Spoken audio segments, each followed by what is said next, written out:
Hey everyone, welcome to Positively Psyched with Rod Loudon. Today I have the wonderful, cultural icon, savior of music and democracy, and maybe has been known to suffer from imposter syndrome, the amazing Mr. Robbie Rist. Robbie, welcome to Positive Psyched with Rod Loudon. Thank you for having me. That was a very flattering intro. Well, I do my best. Very flattering. Yeah, and look at the microphone. You have a little nifty new microphone with a nice light show going on. It's very nice. Yeah, spent the big bucks of Good. $15. Yeah. Modern technology. But that's the beautiful thing about now is if there was any sort of industry, it would be an awesome time to be in music because everything is rather inexpensive comparatively and the quality's high. Oh, yeah. So for people that may not be familiar with your background, why don't you give us a little run through the career and life and times of Mr. Robbie Rist? I complained my parents into getting me into entertainment when I was about 6. Wow. Yeah, and then I just started working, and because I had German immigrant parents, they were like, you understand, don't you, that since you have started working at 7, we're German, and that means we don't stop. You have to you can never retire. You have to be in this for the rest of your life. And, that was the handshake with the devil. Well, that, and if I got shoes sideways, again, they were German. So the threat went like this. We will yank you out of this business so quickly you won't know what happened to you. And then we will murder you, make another one that looks just like you, and no one will miss you at all. And I sort of took that threat very much to heart.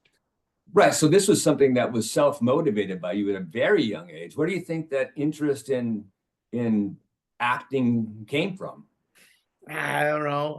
I think every performer is looking for 2 things.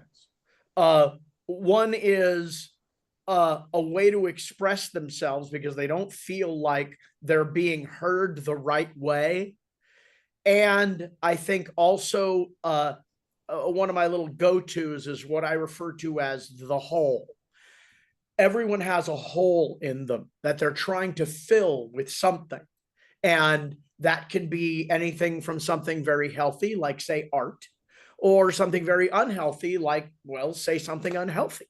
And so right. I still have that hole, and I'm still trying to fill it with this stuff. Because when I ingest the stuff, whether it's my own stuff or somebody else's stuff, it makes me feel better.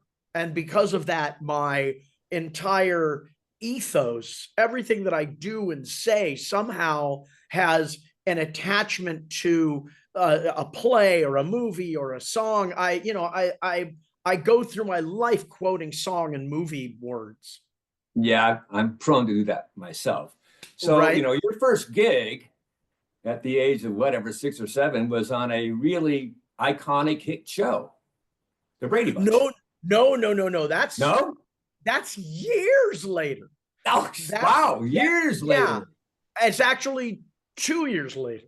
2 years later. What was your first gig? The first one was just a student film. Okay.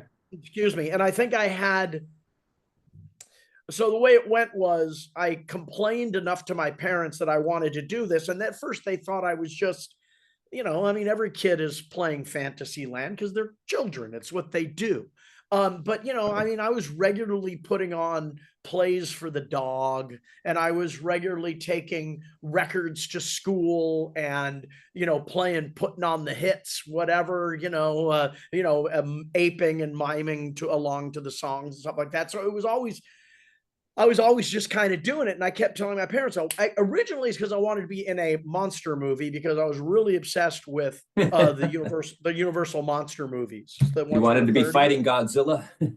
No, I believe it or strangely. And I think the therapist part of you could really like even write a dissertation unpacking all of this. But at 5 or 6, I became obsessed with the Wolfman movie specifically. Oh, wow. I liked all of them, but I don't know what it, I mean, all I can come up with is I have always felt a deep-seated melancholy. Even as a youngster, I always felt that sort of weird combination of happy and sad. And so the Wolfman story for some reason really appealed to me. I don't know why at 5 or 6, but here is a guy who was going to be alone his entire life. He was never going to know what being normal was. Oh, and somehow I don't know if and I'm doing this as an adult. So I don't remember being that age and going, he's sad. I'm sad. Right. Oh my God, I'm Lon Chaney Jr. I think that there was just something about it that got to me. But if you go through most of the entertainment that I have, ingested over the years, well, let's word it this way. My wife Allie and I will be in the car, and the radio will be on, and she'll out of nowhere she'll go, "You love this song, don't you?" And I'll go, "Oh my God, I love it very much. Why?" And she'll go, "Because it's very sad." So, I've always had this kind of like, I'm somewhat obsessed with the early 70s Sid and Marty Krofft live action shows like Lidsville and HR Puffin Stuff and Land of the Lost, because those specifically, although there's a lot of it that is going on at that time, and I think it's because the 60s, the man sort of did a number like that on youth culture, and in 1969 there was a whole crew of kids who graduated art school and film school, and they're getting jobs, and Sid and Marty Krofft are there going, what we need is some of that psychedelic kid stuff that everybody likes so much. Hire some of those kids. So they set about to creating HR Puffin Stuff, Lidsville, and Land of the Lost, which are 3 television shows about children that can't get home. And you never see it today.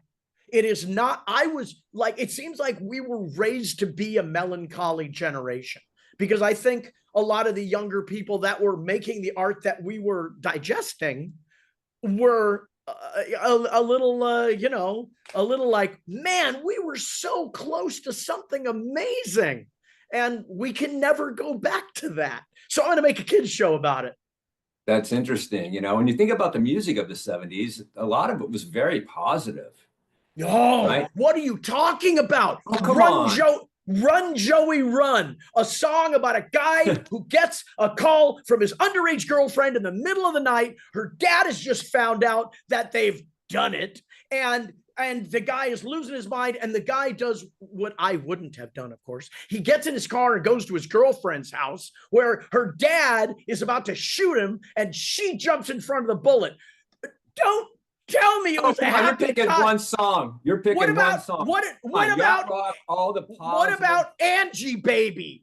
Angie Baby is about an insane girl who and Baby Don't Get Hooked on Me. This whole 70s sensitive singer-songwriter. These are the songs that the young melancholy Robbie Rist would be drawn to, right? I guess I wasn't drawn to them and the way. Well, and also I'm talking early 70s. I mean, definitely once disco rolls around, disco, I think, is the culture going, all right, we got our asses kicked. Let's dance. And then and then it's even the drugs changed. Everything about the second half of the 70s, like I think that, and then we can move on to something else. But the first 4 or 5 years of any decade are going to be a hangover from the decade before, while everybody figures out what the hell they're going to do next. So the 70s don't really start until like 1974, 75. So all the songs up to about 74, I mean, a telephone line by ELO. What a melancholy sounding song. Sure, sure. All by Myself by Eric Carmen. Now, I'll bet you could argue that that's what I chose to look like or look at. For sure. Right. Because you were drawn to that type of stuff. So that's very interesting. All right. So you're just childhood actor. You do the Brady Bunch. You do So in my first 2 years, I do a crap ton of commercials, and I've already, by the time Brady Bunch rolls around, I've worked with Jonathan Winters and John Denver and all these really hard. I worked with Bill Bixby when I was 8. Bill Bixby is television royalty. Wow. The four people that are watching this, hopefully they're old also, because they won't know who Bill Bixby is. Well, I'm hoping that there's more than 4 people watching this, Rob. I'm shooting for at least 6. It's not because of you. It's because of me. Oh. So they're like, oh, it's Rist. Moving on. So, I did like 200 commercials in the first year and a half. Wow. I mean, it was ridiculous. Yeah. And, I was one of a coterie of young actors who, when we would go to auditions, and this me, Moosey Dreyer, Corey Feldman eventually ended up there eventually. He's a little younger. But there were a bunch of us who, when we walked into an audition, all of the other parents would glare at us because they knew that there was just no way that their kid was getting, and if one of us was there, that was it. So I was part of this crowd of kids who worked all the time. And then Brady Bunch came up, and that was it wasn't what it is now. It was did okay. It was it wasn't even the top 10 when they took it off. So it was doing all right. And the producers were like, hey, let's get out of this. And, we got syndication. Everything's going to be great. And the network went, why don't we put in a kid? And they went, why don't we just cancel the show? And the network went, why don't we put in a kid? And they went, why don't we just end the show? And the network went, why don't we add a kid? And they went, fine, we'll add a kid. It didn't do anything. Show got canceled, whatever. It was only after it went into syndication and it was on 3 times a day that it became the Brady Bunch that everyone knows now. And some people have seen these shows 4 or 5 times. It's ridiculous. Oh, yeah. 10 times, 20 times. Yeah. And so you move into adolescence. What do you do in your adolescence career? Same shit, just whatever. Just, I mean, I'll say one thing about entertainment is I don't get any anxiety or freaked out when things end, because my entire career has been about working for a few days or a few months on something, and then it ends. And, and the weird thing about working like on a long form thing, like a series or something, I mean, I was on Brady's for 6 weeks, right? Right. But we got to know everybody. And when it was over, it was really like, it was like the last day of high school. You're just like, I don't know, we're going to see each other again. I don't know, write something in the book, keep in touch. Stay sexy, whatever. So, so I never now as an adult, very rarely, as a matter of fact, I go into everything knowing it's going to end. I walk into everything knowing that it's everything is temporary. So it's an interesting thing so anyway, adolescence, I started playing music a lot more. I mean, I was playing all along. When did you first pick up a guitar? The guitar, I was old. I was 8. Oh, 8. Yeah, I was 8. I was 24, so I was. Oh, there you go. Okay, a little earlier than you. Let's just say. Okay. But I was. And what was that motivation? Why did you want? I played. Okay, I used to get up in the morning when I was very, very young, and we had a piano in the den, and I would go and I would, have you ever seen those little videos on the internet of the dog that climbs up on the piano and starts banging on the keys and howling? Right. That was me. Okay. And so I would do that, and my parents were like, maybe he likes music. So my dad, who was a classical, a somewhat trained classical player, tried to get me to play violin. Hands were too small. Started teaching me piano, which taught me that you should never, under any circumstances, learn anything with a parent. Yes, you need a mentor that's someone else than your parent, for sure. I don't understand how both Tiger Woods and his father lived as long as they did without one of them going to prison. So so piano, my dad found a way to make piano very unfun.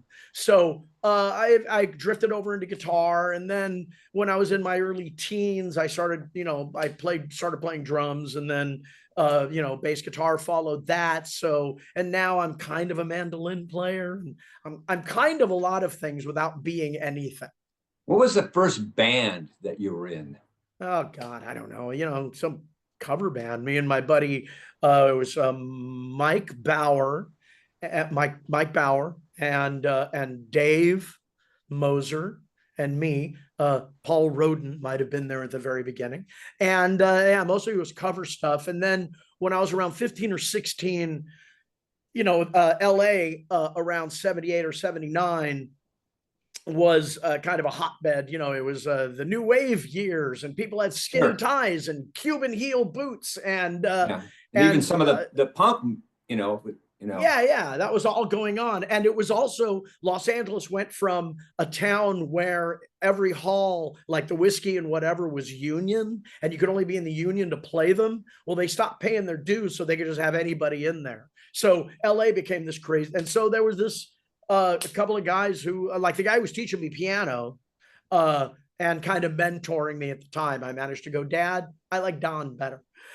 So Don and a friend of his, they were like, oh, why don't we put a band together and just start getting me playing in clubs? And I really took to it. And I realized that it's my favorite kind of live performance, because I'm not standing where someone tells me to. I'm not saying somebody else's words. It really is the thing that I was aiming for, I think, all along, which was just having my own form of expression. Because I believe that, and I believe we've talked about this, but I believe that when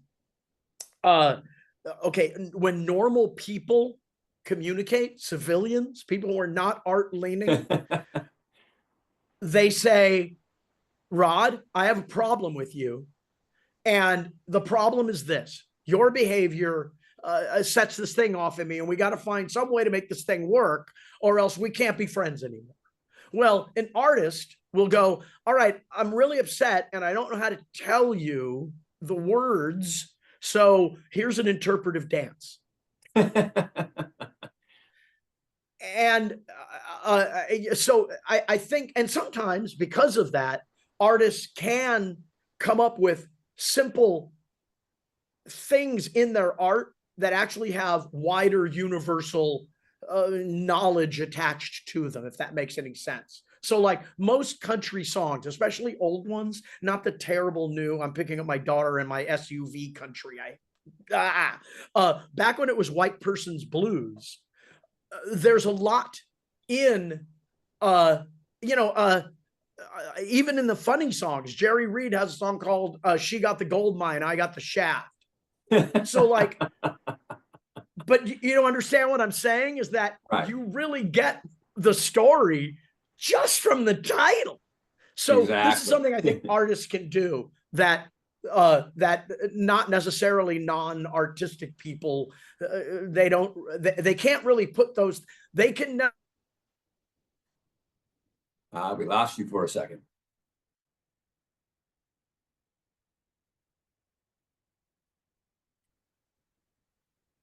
I think you froze. We both froze there. You should be back in a moment. Yes.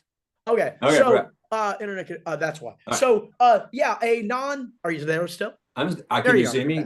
Hello, yes. Yes, you're back. So yeah, a non-artistic person doesn't really have, it doesn't make the little brain leaps to come up with something like, I won't get over you until she's under me. Right. Yeah. Right. Yeah. So what was it like? I mean, you had a lot of experiences being around with a bunch of adults, on sets and film sets, and then, playing as a teenager in adult clubs, Well, it was being a around. little different back then because the drinking age was 18. Ah, So everything skewed a little bit younger. It was only like 80, 81 that it went up to 21. okay. Yeah. But still, what was it like being around all these adults and being in that adult world as a young person? Well, I never knew the difference because whenever I worked with adults, they would talk to me as if I was a peer. So Ah, I end up, I don't know, name your person. I mean, got the parents on the Brady Bunch, right? Shirley Jones, Florence Henderson had been around for a long time at that point. She's in right. all kinds of stuff in the 60s and whatever. She'd had a career already. And I show up and she's talking to me in a scene as if I know what the hell I'm doing. So I just assume at that age that if they're talking to me that way, then I must basically be one of them. I mean, there definitely was every so often you're a little kid and you're like, blah, and you lose your mind or whatever. Right. And my mom would kind of take me aside and go, okay, here's the deal. That making another one and that looks just like you thing, and no one would ever miss you and all of that. That's happening right now. And I'd be like, oh, deaf, got it. And basically, she would just go, look, this is an adult thing, and you got to act like one. And so I sort of like, I guess I'm now kind of an outspoken douchebag a little bit because of that. Is that Okay. I'm like in a grown-up situation. There were times that I just couldn't let loose. I wasn't gonna, as an adult, I'm like, I can do whatever the hell I want. So now I say all sorts of outrageous things and make lots of people angry, and it's super fun if you're on the right side of the fence. Right. And you've also done a lot of voiceover stuff, animation. You Yeah. were Michelangelo and I did Teenage. the okay. Yeah, well, okay. So around 20, I'm in a agency that has a print department, a commercial department. This is all adults, all right? Print, commercial, and voiceover, and then a kids department. And whenever they needed young people at a certain point, they would go down to the kids department and go, hey, you, come on up. And we go to the booth up there. And I started picking these jobs up. And voiceover is the best job in the world if you can get it, because the average gig starts at 10 in the morning. And and commercials take about an hour and a half tops. Right. And a cartoon is 3 hours, and most of that is just playing with the other actors. And so what was my point about it? Oh yeah, so it's the best job in the world because I was playing in bars a lot even then. I mean, I still do all the time. So uh I was going to bed late, and so a 10 o'clock in the morning job is ideal. And then I just started pursuing it. And I mean, I was fully in love with it. It was a really great time because around the time that I started, that melancholy thing, I do feel a lot of times in my life that I caught the tail end of everything good. So I felt that way about music, right? Right. I was doing the skinny tie band thing at a really exciting time in music history, and within 2 years it was largely starting to go away. Right. And it happened with a voiceover, where slowly but surely what they've done is reduced it to a job. So you used to go to casting offices where there would be all of these different actors, some of them very well known, some of them hardcore character people who you would know, but you don't know them by name. And then, me looking around the room going, what the hell am I doing here? And I learned so much about being that kind of an actor in the waiting room, not in the booth, in the waiting room, just standing next to, the guy who played the hangman in Blazing Saddles, who was one of the funniest people that ever lived. He was also the colonel in Boogie Nights, named Bob Ridgely. One of the funniest people I've ever met. Also would be Me Too'd out of entertainment today, but that's another story for another time. But so I'd be in the room with all these people, and it was super exciting. And now there's no more casting offices. Everything's done over the internet. You have your little microphone and your bathrobe, shorts, and a coffee, and there's no booth director to say, hey, do it one more time, but don't suck this time, or whatever it is that they tell you. Right. So they've just reduced it to now you just send in your audition. It's another job interview. I caught the tail end of voiceover being good, and now I caught the tail end of America being good. So I think just as life has gone on, I always feel like I'm just cranking, making it happen. But also, just at the time it all over. What was your experience though, like when you did Doc McStuffins, the Disney show? There you go. Talk about it being over. What did you go into the studio in there and you played the character of the dragon, correct? Right. But I mean, that's we would definitely, but mostly those are because we had a 12-year-old primary actor. We didn't do the shows together. We did them all one at a time. And I do find it interesting that we had every week a major guest star, like Patty Lupone was on our show. And what's her name? Gina Davis was on our show. I never met any of them. But anyway, my point though about the tail end of everything being good is Doc McStuffins ran for 5 years. And ordinarily what that means in days gone by is that you get another good 5 years of somewhat decent residuals. Right. After year 5, it all went streaming. All that went away. See, that's why I keep catching the constant changing universe. Now, some people might be wondering, have I ever heard Rob's music? And if you've ever seen one of the Sharknado movies, you have. You definitely have. But that doesn't mean a lot of people have heard it then. Because who the hell is watching Sharknado anyway? People like me, But the first Sharknado was a monster hit, and you even had a on-camera role in there. And I think one of my I'm in 6 also. You're all okay. But I remember you saying that you were like the only character in Sharknado that wasn't killed by a shark. In the first one, yeah. Yeah. I do. In the end, they rectify that problem. And how were you killed, Robbie? I'm killed by the Hollywood sign. I'm killed by the Hollywood sign. But not before saying, my mom always told me Hollywood would kill me.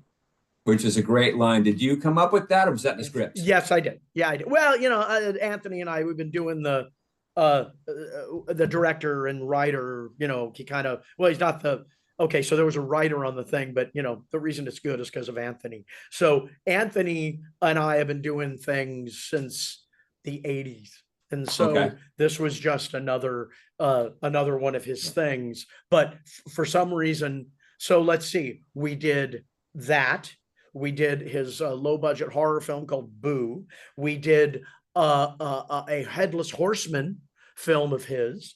So he does these. He worked a lot for the Asylum, which was this company, did the Sharknado movies. They do all the shark films. Double-headed shark meets, a sharktopus. Right. So they do those, and they also do these things called mockbusters, which are low-budget knockoffs of high budget movies. So when the movie Battleship came out, they made a movie called American Battleships. That's of course a alien invasion film. It's the same movie, just made for $9. So he worked on a Headless Horseman one because Tim Burton did, and then there was a Hansel and Gretel one because I think Nathan Fillion was in one at the time. So I've done about, plus his zombie movie. We've done songs in all of these different things. There's on YouTube, there's if you just type in Quint topic, a whole bunch of songs come up. We did a bunch of Christmas songs for a Hallmark movie. Yeah, I mean, anytime you hear in one of those Sharknado movies a pop song, it's either him singing or me, and I'm playing everything. And you know, I don't know, Well, just that's pretty another cool. job, right? It is. No, it actually, I'm super proud of the Sharknado thing because I'm a big B movie nut, and I like nature run amok films. That's one of my, I love nature run amok films. So, and I got to be in it. I got to be part of the creative process, which is always appealing to me. I actually, I'll read your words, I'll stand on your piece of tape, but I guarantee you what I come up with is going to be better than what you have. So, which, as you can see, I don't work very often, probably for that. Well, I don't know. It seems like you're working a lot, but it's interesting, being part of the creative clan, it's kind of a dual-edged sword. On one side, you really want to create, art and music, and you want to put it out there for people to see. But then as soon as you do, you're like opening yourself up to criticism, judgment, someone saying, what a piece of crap. And you can even, I know for myself, one day I may write something and think it's great. And the next day I look at it and go, oh my God, this is awful. So has that been something that you've struggled with as a creative in your life? We all do. Right. I mean, but also if you're doing it for any other reason than for yourself, get out now. Don't do it because you want to be loved. Don't do it because you want to make money. Those are all the wrong reasons, because both of those will make you very sad. Because more often than not, I would say more than almost any other business, art is built on failure. So, and it's built on repeated failure. So even in one project, you lay out your outline and you go, oh God, this is awful. And then you look at it the next day and you go, maybe if I fix that, it'll be fine. And then the next day you look at it, you're like, oh, no, this isn't actually terrible at all. And then 2 days later, you're like, no, this is really terrible. And I think it's because of me. I think I'm terrible. And then, you know what I mean? So it's this constant, you're going to be fighting with yourself enough. Don't worry about the universe. Don't worry about how the universe is going to feel about it. Yeah, that's interesting. So a colleague of mine, Dennis Colombo, who is a great writer, he wrote My Favorite Year, the movie. He was on Okada. Are you kidding me? He's begging to be made into a musical. Okay. And he's written a ton of mystery novels and just really, and he's a great therapist. And one of the things he recently wrote about in his work with a lot of other writers and creative people is that there's a lot of procrastination that people in the creative clan deal with. And he says that many creatives struggle with the fear of shameful self-exposure. Well, that's the imposter syndrome thing, isn't it? I mean, yeah, could be. I believe, we have talked about this, is that there's been a recurring dream in my life where I'm walking down a city street and I've suddenly become aware of the fact that everyone is staring at me. And not only they're staring at me, they're just standing there staring at me. And I'm walking down the street and everyone's staring at me. And I'm like, what? Finally, I stop and I just go, what? And one voice, they all go, you don't know what you're doing, do you? And I have to look at them all and go, no, I don't. Because the truth of the matter is, in art, you never know what you're doing because you don't know how the thing's going to turn out. So you can fall back on the tools that you got, but that's no guarantee. So ultimately, I've told fledgling artists this myself, which is when it comes to art, it just has to be. If you bring it into existence, you can Robbie, go back and revisit it and fix. Can you repeat that a little bit? Because you froze a little bit during that. All right. You were telling Okay, when I talk to fledgling artists, uh, I frequently tell them, it doesn't have to be good. It just has to be. So Right. bring it into existence. And if you have to put it away until tomorrow, don't look at it until tomorrow. You have it, it's in existence, and you Right. already hate it.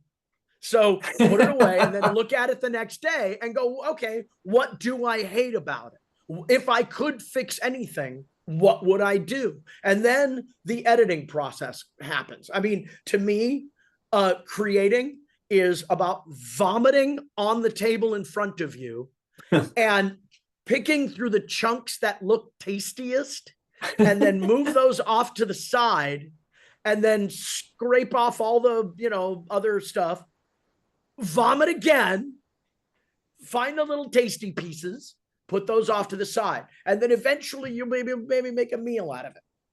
Well, I like that analogy because you're really taking Out of something your own, from out of your inside own of you and puke. making it outside of you, which But is. that's what it is. That's Yeah. what it is. Yeah. Yeah. It doesn't have to be good. Don't hold yourself to a standard. Just do. The worst thing that'll ever happen is that you'll be terrible. And unless you're an architect or a brain surgeon, no one died from terrible. The most terrible football player just had to retire. The most terrible car salesman went into another line of work. Right. So if that's the worst thing that'll happen. And if people hate you, you're halfway there. You're ready to go. As a matter of fact, you want more people hating you than liking you. Nothing good came out of people surrounding you and telling you yes, yes, yes. Right. You need that friend. Listen, I talk about this a lot. I should be the record producer for, let's call them, I have a more nasty word, but we'll call them legacy artists. People like Paul McCartney or Elton John. They need me as record producer so I can be in the room with them and unafraid say, I understand that you are a genius. I have been following your career my entire life, but what you just played me is not genius. And I think everybody needs an ear like that in their lives, but you have to trust them. It can't just be anybody. Yeah, well said, So do you suffer from creative blocks at times? And if you do, what do you do to get over? What do you all the time? Yeah. I never don't.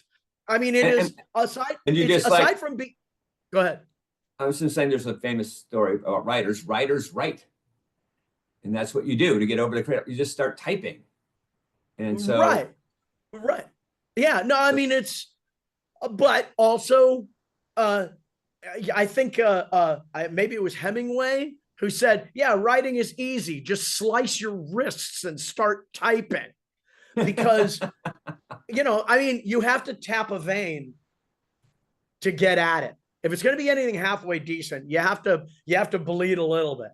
And some of that will be, again, I tell people all of the time, if you're going to be an artist, you need to set aside X amount of time during the day. And if you have a job, I get it. If you have like a jobby job and you don't have time to dedicate to doing it all, start with a half hour a day, eat dinner, and just sit at your table with a piece of paper and a pencil and whatever your medium is that you, and every day at the same time, sit down at that table and run a timer, half hour. It doesn't matter if you write anything or not in that half hour. Your body has to get used to the fact that now I'm in creative mode. Everything else goes away. Phone goes off. I turn off the Pornhub, whatever. I just do this. Right. And that's important. Don't bring your phone in with you. The smartphone they're an experience blocker. They're an adventure blocker. They will kill creative process in my mind because they make these apps that are addictive to scrolling, and all of a sudden you've wasted it a half an hour. But I'll say, well, yeah, you in that half hour you have to do that. Yeah. Right. Just and eventually 4 days in, 5 days in, a month in, scribble, scribble. And at that moment, oh shit, scribble, scribble. And then, because I remember reading a thing Steven Tyler said about getting sober. He said part of his addiction issue is when you're young, you can fool yourself into creative ideas, right? You can, because you don't know that you can talk yourself out of it. You just tend to go for it, right? But as you get older, and I noticed this when I was learning newer chords on the guitar, that I was falling back on everything that I already knew, and there was nothing new coming forward because I couldn't fake myself out to go, oh, I've never tried that before. And so some people use, other tools to get to that place. And so I think we all have to sit in, like metaphorically speaking, we have to sit in front of the piece of paper with the pencil and maybe a recording device. Sure. And every day you have to make the time for it. I'm in a place now where I've been doing this my entire life. So I wake up and I start doing it in different, right. I'm working with this artist, I'm working on my own thing, I'm trying to get a comic book going, whatever. I've gotten to the point where I can start multiple things, and that way it never gets boring. Well, So I'm like, you have I the can't experience. But yeah, it's kind of like, an idea is kind of like a big piece of rock, and then you grab the hammer and chisel and start chiseling away. And Michelangelo said, the David is made from a piece of marble that no sculptor in town wanted to make an attempt at. Wow. So it's it had a big old flaw in the marble, right? Wow. And he was interviewed by someone back in the day, and they said, so you made the David out of a flawed piece of marble. What was your approach to that? And he went, well, I looked at it and I just basically cut out everything that didn't look like David. And so this, once you reach a certain place, he saw the figure. He didn't even see a piece of marble. He saw a figure in the marble and just said, I just got to knock off the pieces that don't look like that. So I'm at that point where I'm just like, well, even if it's not going to be great, we can still finish a thing and see what happens. I mean, most of that Sharknado stuff is demos. We had no money and no time. So every song in those things is actually, we did it, like we wrote it and performed it in a day. So, up it goes. Could it be better? Hell yes. Of course it can. Is it done? Yes. Right. And that's another point, it's like perfectionism can get in the way too. And I know that I used to kind of always think it needs to be like, if I'm going to do something musically, I want to play every note correctly. And now I'm like, if I can get 90% right in the gig, I'm happy. And Rod, I regularly make 40 at best. Right. And, if I'm going to record something and put it out there, I'm not going to sit there and try and do it 70 times to make every note perfect. So the stuff that I have put out there, it has mistakes in it and whatever. And I don't care. It's just out there and it's done. I'm not going to go back and record it, but I'm happy that it's out there. And people go, wow, that's really good. And I say, thank you. You are not a robot, and you're not supposed to be. Right. And apparently Eddie Van Halen hates Eruption. He hated Eruption. He says there's like a blatant mistake in Eruption. The first song on there. We would never know. Right? On there. No, exactly. So perfect. It isn't about perfect. It's about communication. Do you get the point across? And that's because art is not about perfection. It's about communication. I've seen and connection. Yes, I've seen in person the Guernica, which is this painting that Picasso did about the Spanish soldiers coming and decimating his town of Guernica when he was a kid. And it takes up the wall. I mean, it's about 15 feet high and maybe 3 times as wide. And it's this abstract painting, right, of this event. And I remember sitting on a little bench, a few feet back, and I was drawn. I was driven to tears by it. Now, I'll bet you Picasso would look at that painting and go, fix that. Yeah, of course.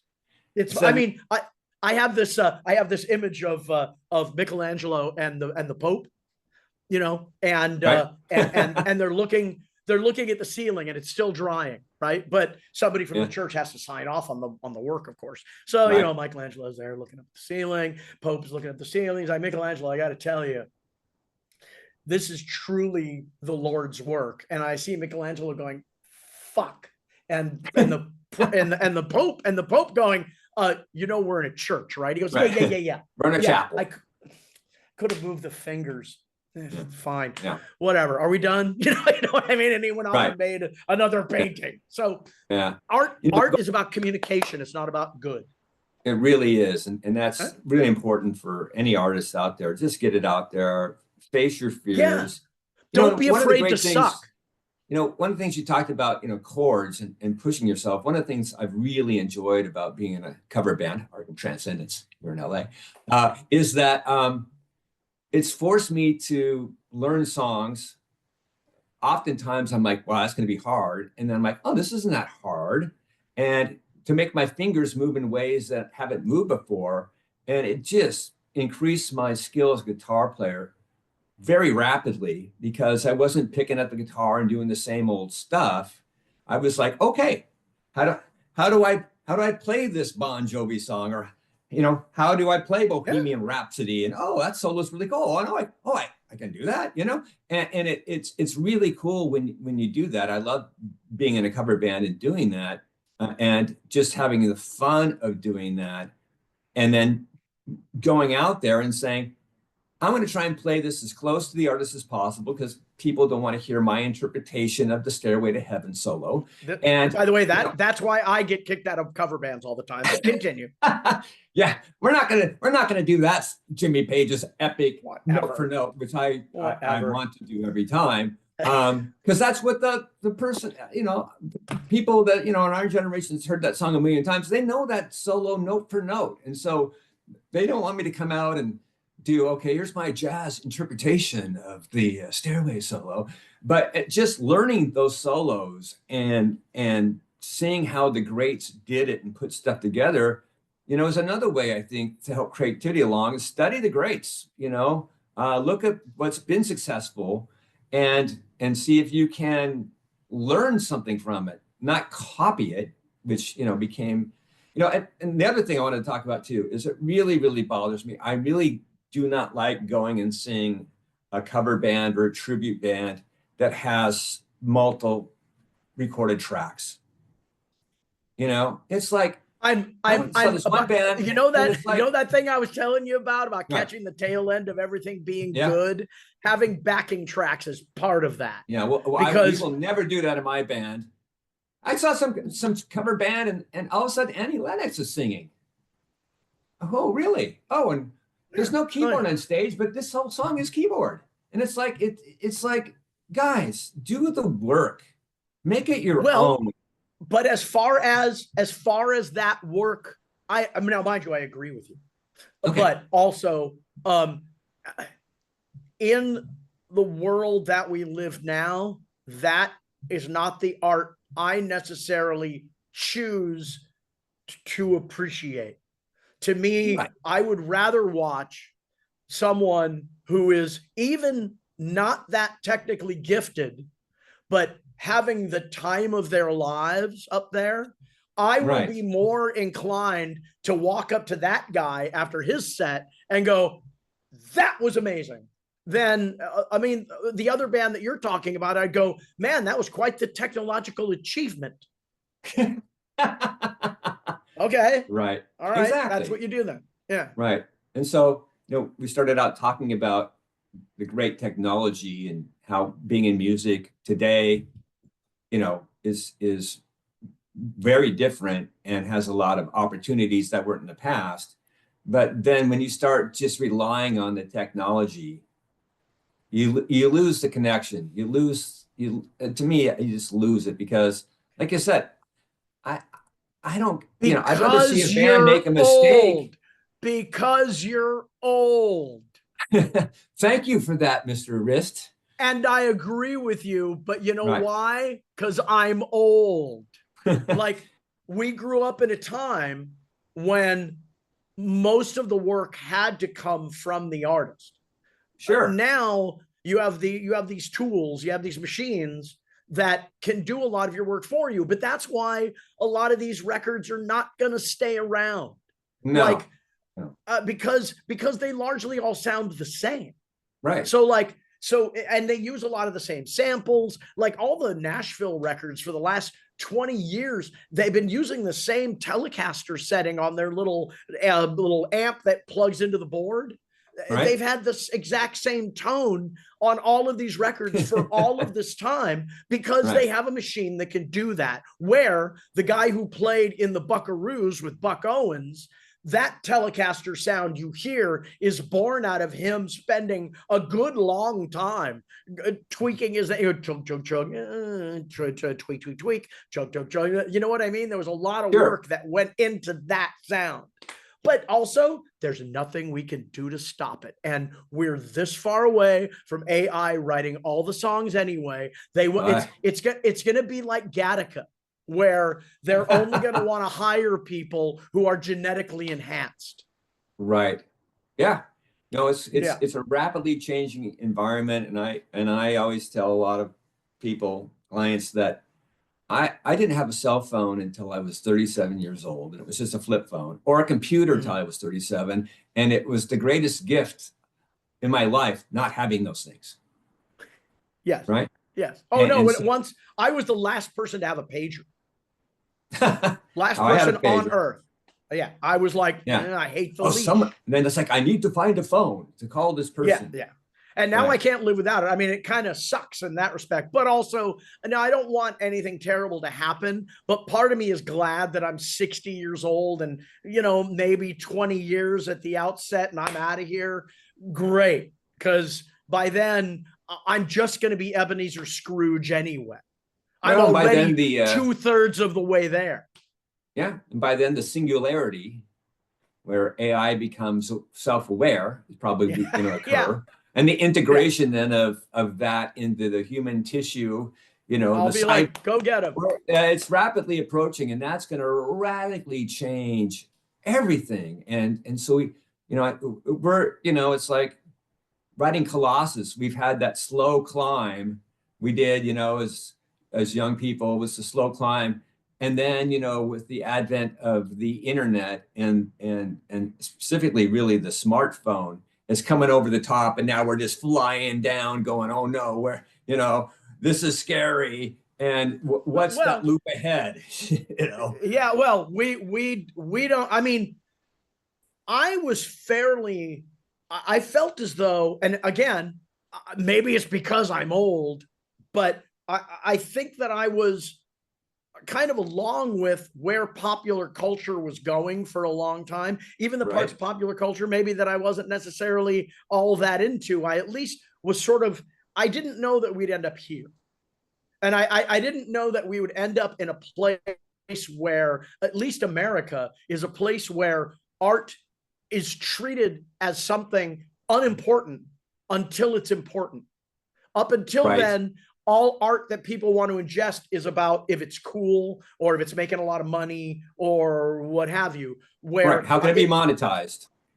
Right. And so, and what that does, of course, anytime you want to monetize something, I was on that turtle movie, right? Okay. Well, the first turtle movie is a product of, yes, the film studio wanted to sell toys, but the guy who directed the movie really liked the comic books and he wanted a comic book movie. And so this Sturm und Drang that they had kind of created a piece that stands alone. Everything that followed after it was a cash grab. And this is what I mean. So and the cash grabs are never as good. The first 2 Star Wars movies, yay, and then crap, because cash grab. You know, this is like, we're in a world now where it's not even about millionaires. It's chrono dollars. It's having $1 trillion now. And so that's only going to create an environment where people who don't know the meaninglessness of that are going to look at that as if it is something meaningful.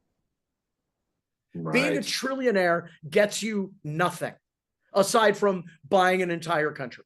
Aside from that, being a trillionaire, your life will not be better. Look, okay, $1 million in the bank means that for a good long time, you can pay your bills.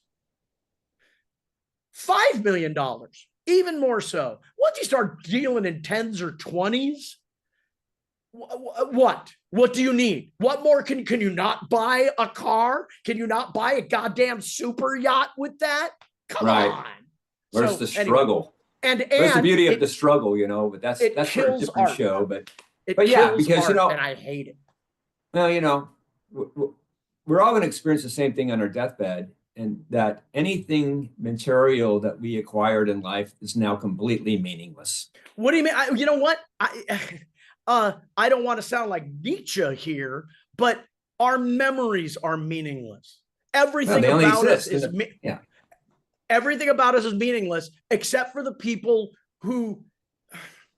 Here's one of the things I say about art, but it doesn't have to necessarily be art. It could just be somebody who had such an interesting life that people tell those stories for time to come, right?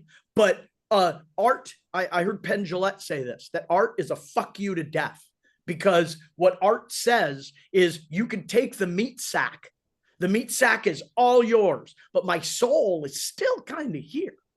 Right. So, but largely, most human beings leave the planet and within easily less than a generation, completely forgotten.